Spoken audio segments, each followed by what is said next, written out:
Okay, महाराष्ट्रामध्ये जिल्हा काँग्रेस कमिटीला आम्ही सूचना दिलेल्या आहेत। महाराष्ट्रामध्ये विविध प्रश्न आहेत।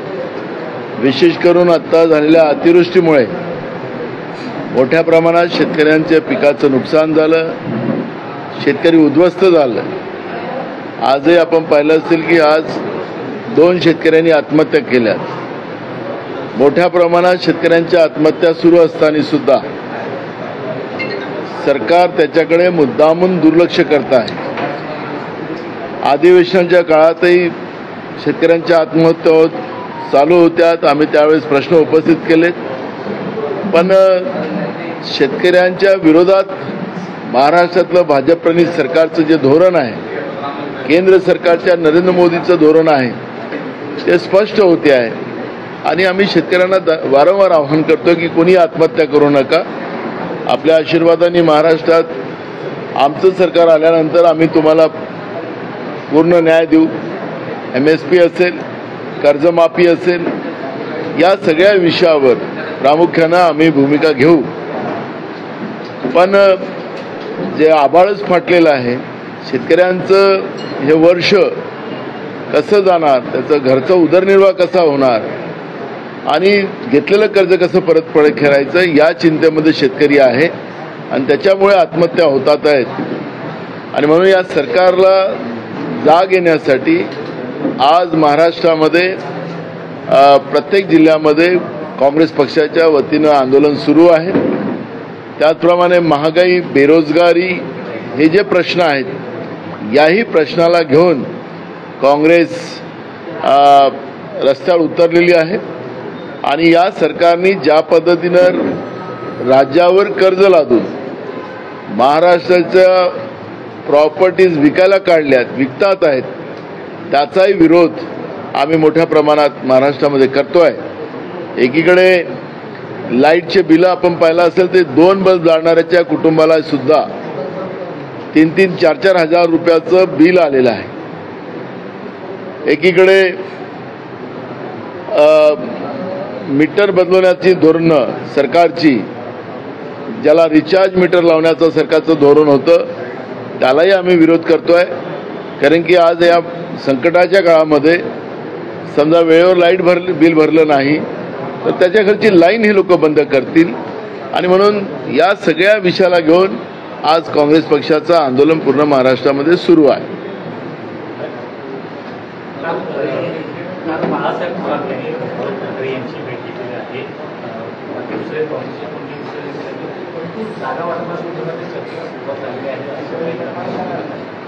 बघा, 4 तारखेला आमचे प्रभारी रमेश चन्नीथलाजी येतात आहेत। आम्ही ज्या कमिट्या AICCने जाहीर केलेल्या आहेत, हायकमांडने केलेल्या आहेत, त्या कमिटीबरोबर बसून नेमक्या किती जागा आम्हाला लढायच्या त्याच्याबद्दलचा एक रोडमॅप त्या ठिकाणी केला जाणार आहे। 7 तारखेला 3:30 वाजता आमच्या महाविकास आघाडीची मीटिंग आहे, त्यामध्ये जागावाटपाच्या धोरणाबाबतची चर्चा होणार। जे महाराष्ट्राला जो जाहीरनामा आम्हाला द्यायचा आहे, जी गॅरंटी महाराष्ट्राच्या जनतेला द्यायची आहे, त्याच्याबद्दलची चर्चा केली जाणार आहे। आणि महाराष्ट्रातलं जनतेवर कर्ज लादणारं आणि महाराष्ट्राला बर्बाद करणारं जे सरकार आज एकनाथ शिंदेचं आणि भाजपप्रणीत सरकार आहे, त्या सरकारच्या विरोधात लढण्याची भूमिका, त्याच्यातले मुद्दे घेऊन लढण्याची भूमिका येणाऱ्या 7 तारखेला आम्ही ती ठरवणार आहोत।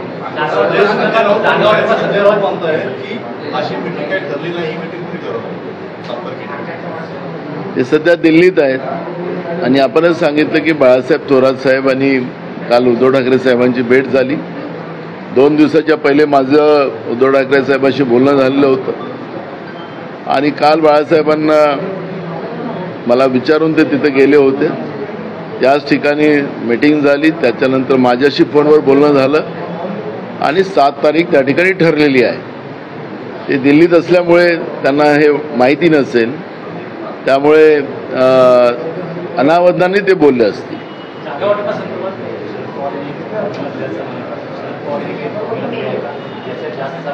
नाही, अजून काही त्या विषयावरची चर्चा कुठलीच झालेली नाही. त्याच्यामुळे पवार साहेबांनी आज काही बातम्या आलेल्या आहेत त्याच्यावरची कुठली चर्चा झालेली नाही आज तरी. त्यामुळे 7 तारखेला त्या विषयावरचा प्रस्ताव पुढे येईल. सर्वोच्च न्यायालयाने मान्यता दिली आहे. अशा प्रकारे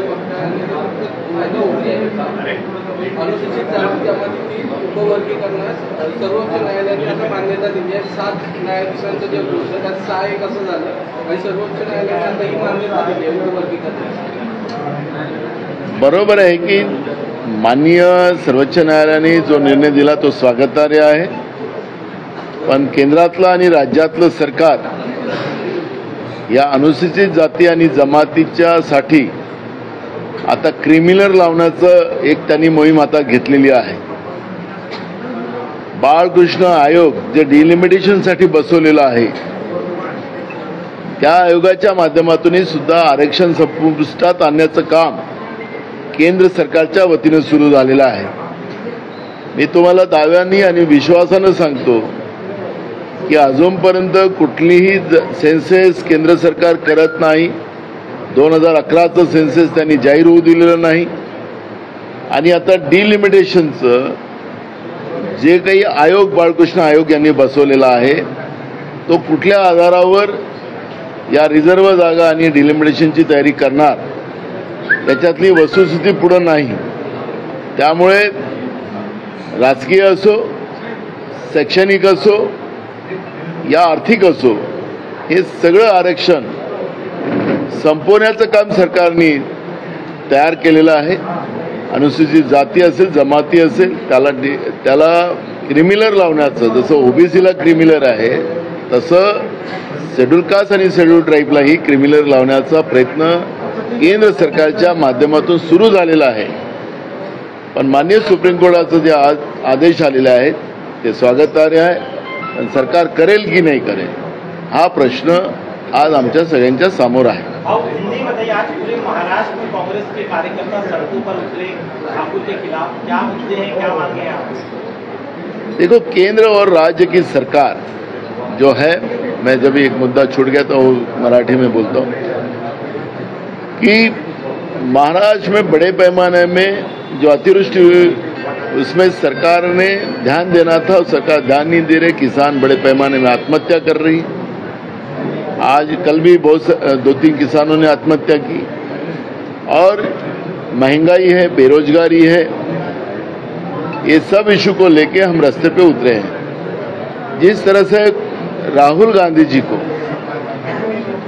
की जात का उल्लेख भाजपा के केंद्रीय मंत्री ने जो कल किया उसका हम निषेध करते हैं. राहुल गांधी जी की जाति देश की जनता है और इसलिए देश की जनता के लड़ने वाले को जिस तरह से भाजपा के केंद्रीय मंत्री ने अपमानित किया, लोकसभा में अपमानित किया, तो सिर्फ राहुल गांधी का अपमान नहीं, ये अपमान देश के जो पिछड़ी जाति के लोग हैं, वो ओबीसी हो, शेड्यूल कास्ट हो, आदिवासी हो, एंटी विजेंटी के लोग हो, इन सब समाज का अपमान भाजपा ने लोकसभा में किया है. और वो सब विषयों को लेके आज पूरे राज्य में कांग्रेस आंदोलन कर रही है और उन्हें माफी मांगना चाहिए देश की जनता को. राहुल गांधी जी ने कहा कि मेरे को इनकी माफी की जरूरत नहीं है, मैं लोगों की लड़ाई लड़ रहा हूं. लेकिन जिस तरह से राहुल जी देश के बहुजनों के लिए लड़ाई लड़ रहे हैं, सेंसस की बात कर रहे हैं, जाति न्याय जनगणना की बात कर रहे हैं, उस आधार पे गुस्से में आकर जो बीजेपी ने, जो संसद में बीजेपी के मंत्री ने जिस तरह से राहुल जी का अपमान किया है उसका विरोध हम पूरे राज्य में कर रहे हैं. आज पूरे सड़क पर कांग्रेसी आपको देखने को बंटवारे के मुद्दे पर कांग्रेस का, शिवसेना का कहना है कि मुंबई में हमारी ताकत ज्यादा, हमें कम से कम 20 से 25 सीटें मिलनी चाहिए. कांग्रेस की क्या भूमिका, क्या आप लोग देने के तैयार है कांग्रेस? देखो, कांग्रेस की पहले से ही भूमिका स्पष्ट है. जिसकी ताकत जहां जहां है वो सीटें उनको मिलना चाहिए. और महाराष्ट्र की ये भ्रष्ट सरकार, कमीशनखोर सरकार, असंवैधानिक जो सरकार महाराष्ट्र में बनी है, ऐसी सरकार को परास्त करने के लिए कांग्रेस की भूमिका स्पष्ट है। और हमने उस तरह की जब प्रस्ताव आएगा, जिसका मेरिट जहां पे होगा उसको हम समर्थन करने में कांग्रेस को कोई विरोध करने का कारण। मथुरा श्री कृष्ण जन्मभूमि विवाद में आज इलाहाबाद हाईकोर्ट ने मुस्लिम पक्ष की याचिका को खारिज कर दिया है। हिंदू पक्ष का कहना है कि वो जमीन पर पहले मंदिर हुआ करता था, लेकिन औरंगजेब ने तोड़ दिया, इसलिए अब हमें पूजा का अधिकार मिलना चाहिए। इस तरह का विवाद अब सामने आया, कोर्ट ने फैसला दिया है हिंदू पक्ष। देखो, माननीय सुप्रीम कोर्ट ने जो डिसीजन दिया है उसका स्वागत ही करेंगे। कोर्ट इलाहाबाद हाई कोर्ट ने जो उसका स्वागत ही करेंगे। आखिरी कोर्ट ने किसी आधार पर, सब पुरावे के आधार पर निर्णय दिया होगा। कोर्ट के निर्णय का कोई अपमान करने का कोई कारण ही नहीं है। लेकिन राम जन्मभूमि के बारे में जो पूरे देश में आग लगाई गई थी, कमंडल के माध्यम से एक यात्रा निकाली गई थी, देश के लोगों में भावना जागृत करेगी थी, बाबरी मस्जिद गिराई गई थी, और ये सब होने के बाद कोर्ट के आदेश के आधार पर भगवान श्री राम जी का भव्य मंदिर बनाने का निर्णय वहां पे हुआ। लेकिन आज वहां की स्थिति क्या है? क्या भगवान श्री राम ने गरीबों को उजाड़ने के लिए कभी वो खुद राजा थे तब भी वो काम नहीं किया, वो पाप नहीं किया, लेकिन भगवान श्री राम जी के नाम से वो पाप वहां पे किया गया। मंदिर बनाया गया, लोगों के पैसे से बनाया गया, तो मंदिर में भी भ्रष्टाचार हुआ। मंदिर परिसर में पानी घुस गया, मंदिर में ऊपर से भी पानी गिर रहा है, भगवान श्री राम जी के ऊपर से पानी गिर रहा है, मंदिर में लीकेजेस है। तो मंदिर में भी भ्रष्टाचार करने वाली व्यवस्था जो है, उनको भी ये समझना चाहिए। भगवान श्री राम हिंदुओं की आस्था का विषय है, लेकिन उसमें भी बीजेपी ने उनको भी नहीं छोड़ा, वहां पे भी भ्रष्टाचार करने में नहीं छोड़ा। ये ध्यान हम सब लोगों ने रखना है।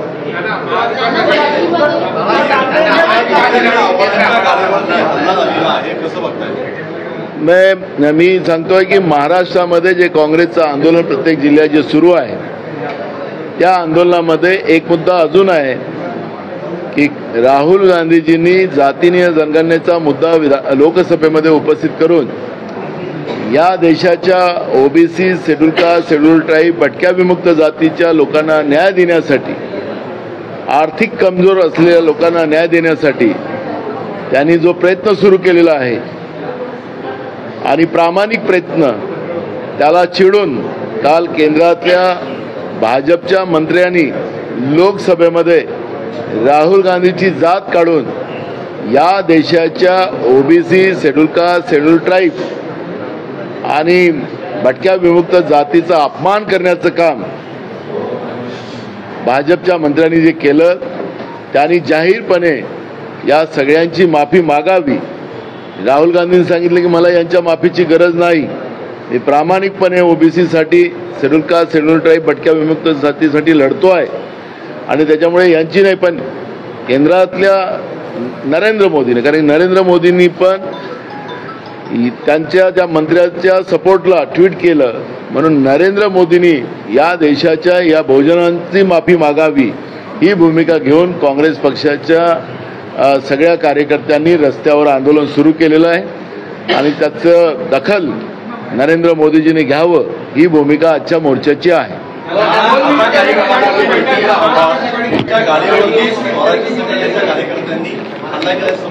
कोणाच्या? स्वराज्य संघटनेच्या पदाधिकाऱ्यांनी समोर आलेला आहे। जितेंद्र आव्हाडांच्या गाडीवर महाराष्ट्रामध्ये कायदा सुव्यवस्था वाचलेलाच नाही। परवा सत्ता पक्षाच्या आमदाराच्या गाडीला फोडलं गेलं, आज विरोधी पक्षाच्या आमदाराच्या गाडीला आणि त्यांना तोडफोड करून त्यांना धमकवलं जातोय। आखरी महाराष्ट्रात चाललं काय? महाराष्ट्रात आमदारच सुरक्षित नाही तर सामान्य जनता कुठली सुरक्षित असेल? महाराष्ट्रामध्ये कायदा सुव्यवस्थेचा जो प्रश्न निर्माण झालेला आहे आम्ही सांगितलं की राज्याच्या गृहमंत्र्यांनी तातडीने राजीनामा द्यावा, पण ते खुर्ची सोडायला तयार नाही. अनेक घटना महाराष्ट्रामध्ये घडतात आहेत. पोलीस आणि राज्यातले गृहमंत्री, वरिष्ठ पोलीस अधिकारी, पोलीस म्हणजे वरिष्ठ पोलीस अधिकारी आणि गृहमंत्री मिळून या पद्धतीचा एक प्लॅन ते तयार करतात आहे. खालच्या पोलिसांवर मोठा एक दबाव वरिष्ठ अधिकाऱ्यांचा आणि गृहमंत्र्याचा आहे. महाराष्ट्राच्या इतिहासात एवढं कधी घाणेरडं राजकारण झालं नाही, कायदा सुव्यवस्था एवढा कधी बिघडला नाही आहे. त्या पूर्ण भाजपसाठी काम करताना आपण पाहतोय.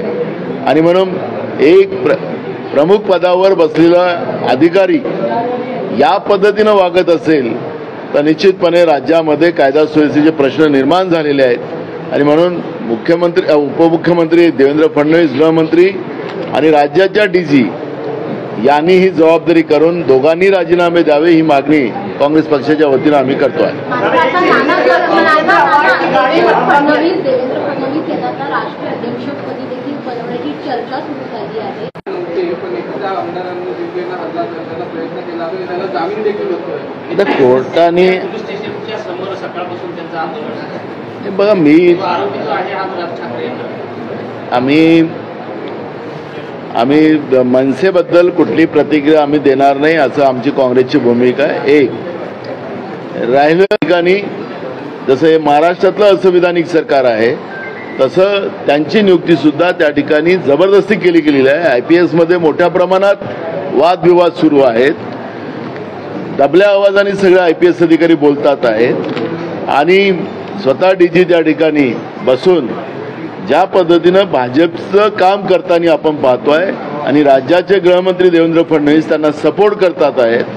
आणि त्याच्यामुळे कायदा सुव्यवस्थेचा जो प्रश्न निर्माण झालेला आहे त्याला हे दोघंही जबाबदार आहेत आणि दोघांनी राजीनामे द्यावे, ही मागणी आमची आहे. जितेंद्र आव्हाड की गाड़ी पर हमला हुआ, लाठी से हमला किया गया, क्या कहना है? देखो, महाराष्ट्र में कानून व्यवस्था पूरी बिगड़ी हुई है. सत्ता पक्ष के MLA को भी 2 दिन पहले उनके ऊपर भी हमला किया गया और विरोधी पक्ष के भी विधायक के ऊपर अभी हमला हुआ है. राज्य की पुलिस महासंचालक रश्मि शुक्ला, इनको गलत तरीके से और राज्य के उप मुख्यमंत्री का उनको सपोर्ट है. दोनों मिला के अगर प्रशासन और सरकार एक पार्टी का काम कर रही होंगी तो उसके कानून व्यवस्था पे परिणाम होंगे और दोनों ने भी रिजाइन करना चाहिए. ये मांग कांग्रेस पार्टी करती है, तभी महाराष्ट्र के कानून व्यवस्था में सुधार आएगा. ओलंपिक मेडल मिला है महाराष्ट्र के एक प्लेयर को, राइफल में ब्रॉन्ज मेडल मिला, उसको आपका क्या कहना है? मैं उनको बहुत बहुत शुभकामना देता हूं. हमने उनके परिवार को भी फोन लगाया था और उनको भी बधाई दी. आज हमें बहुत खुशी है कि जो ओलंपिक चल रहा है उसमें महाराष्ट्र का एक बच्चे ने जो अभी मेडल लेने में शुरुआत की है, तो महाराष्ट्र के जितने खिलाड़ी है उसमें ओलंपिक में सबका नंबर लगना चाहिए, सबने अच्छा काम करना चाहिए और महाराष्ट्र का और देश का नाम बड़ा करना है. कल उद्धव ठाकरे ने एक बड़ा बयान दिया है, कहा था कि या तो राजनीति में मैं रहूंगा या फडणवीस करेंगे, इस तरीके का स्टेटमेंट कल दिया गया है. वो आधार रखते हुए जिस तरीके से अनिल देशमुख ने खुलासे किए उस पर उन्होंने ये कल स्टेटमेंट दिया, कैसे देखते हैं? देखो, 2 चीजें महाराष्ट्र में जो गंदी राजनीति शुरू हुई है 2014 से, वो महाराष्ट्र को बीजेपी ने सत्ता में आने के बाद जिस तरह से महाराष्ट्र का पूरा कल्चर ही बिगाड़ के रखा है, तो इसके परिणाम हम देख रहे हैं. झूठे आरोप लगा के राज्य के गृह मंत्री को जेल में डाल दिया. ये महाराष्ट्र में कभी नहीं हुआ. कोर्ट ने भी जो स्ट्रक्चर पास किए अनिल देशमुख के प्रकरण में 100 करोड़ का एलिगेशन लगाया तो 1 करोड़ का भी उसके ऊपर आरोप सिद्ध नहीं कर सके. तो झूठे केस में कैसे फंसाया जा रहा था ये सब ने देखा है. जब अनिल देशमुख जेल से बाहर आए तब भी उन्हें कहा कि मुझे धमकाया जा रहा था, मुझे कुछ स्टैम्प मेरी तरफ भेजे जा रहे थे, मेरे को साइन करने को बोल रहे थे, उसमें उद्धव ठाकरे और शरद पवार जी का नाम था. तो हमने उसका विरोध किया और हमें ये परिणाम भुगतने पड़े. तो देवेंद्र फडणवीस कहते हैं कि मेरे पास वीडियो भी है, ऑडियो भी है. हमने कहा, उनको चैलेंज दिया कि भाई जो सच है, क्योंकि वो राज्य के एक संवैधानिक पद पे बैठे हुए हैं राज्य के गृह मंत्री है, एक लंबे अरसे से राज्य के गृह मंत्री है, उनको अनुभव है, कानून व्यवस्था के बारे में अनुभव है, ऐसा मैं समझता हूं। जो लोगों का दायित्व है उनके बारे में उनका समझ होगा, मैं ऐसा समझता हूं। तो तुम्हारे पास ऑडियो वीडियो है, आप जनता में स्पष्ट क्यों नहीं करते, क्यों नहीं दिखाते? तो जनता का अधिकार है, लेकिन इस तरह के धमका कर, अपोजिशन को धमका कर आप राजनीति करना चाहते हैं, बिल्कुल कदापि महाराष्ट्र में नहीं चलेगी। और इसलिए देवेंद्र फडणवीस जिस तरह से ब्लैकमेलिंग की राजनीति करते हैं, जो उद्धव ठाकरे जी का भी अनुभव होगा क्योंकि उनके साथ 25 साल वो अलायंस में रहे, तो इसके आधार पर आर पार की लड़ाई लड़ने की उनकी मानसिकता है। बीजेपी से और कांग्रेस का तो पहले से ही आर पार का ही रहा है मामला, उनका नया मामला है। तो मुझे लगता है कि क्या बातें हैं मुझे पता नहीं, जब उद्धव जी मिलेंगे 7 तारीख को, साथ में हम मीटिंग में रहेंगे, तब पूछेंगे कि क्या आर पार की क्या बात है, तब हम आपसे बात करेंगे। डिस्कशन होगा, जो हम लोगों को गारंटीज महाराष्ट्र की जनता को देना है उसके बारे में चर्चा होगी। और महाराष्ट्र की जो भ्रष्ट सरकार है, असंवैधानिक सरकार है, इसको जवाब जॉइंटली कैसे देने का उसके बारे में चर्चा होगी।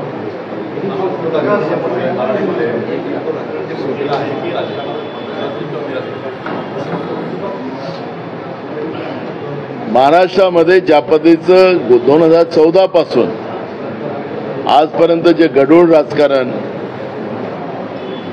एकमेकाचा काटा काढणारं राजकारण हे महाराष्ट्रामध्ये जे सुरू झालेलं आहे, त्याचा परिणाम आपण पाहतोय की अनिल देशमुख गृहमंत्री असताना त्यांना जेलमध्ये जावं लागलं। त्यांच्यावर 100 कोटी रुपयाचा भ्रष्टाचाराचा आरोप केला गेला होता आणि भ्रष्टाचाराचा आरोप केल्यानंतर तो सिद्ध करू शकले नाही। 100 कोटीवरून 1 कोटी रुपयावर आले आणि अखेरी माननीय कोर्टाला अनिल देशमुखांना जमानत द्यावं लागली। जेव्हा अनिल देशमुख बाहेर आले त्यावेळेसच त्यांनी सांगितलं की माझ्यावर दबाव होता उद्धव सरकारने, ते कुठल्या आधारावर दिलेली आहे?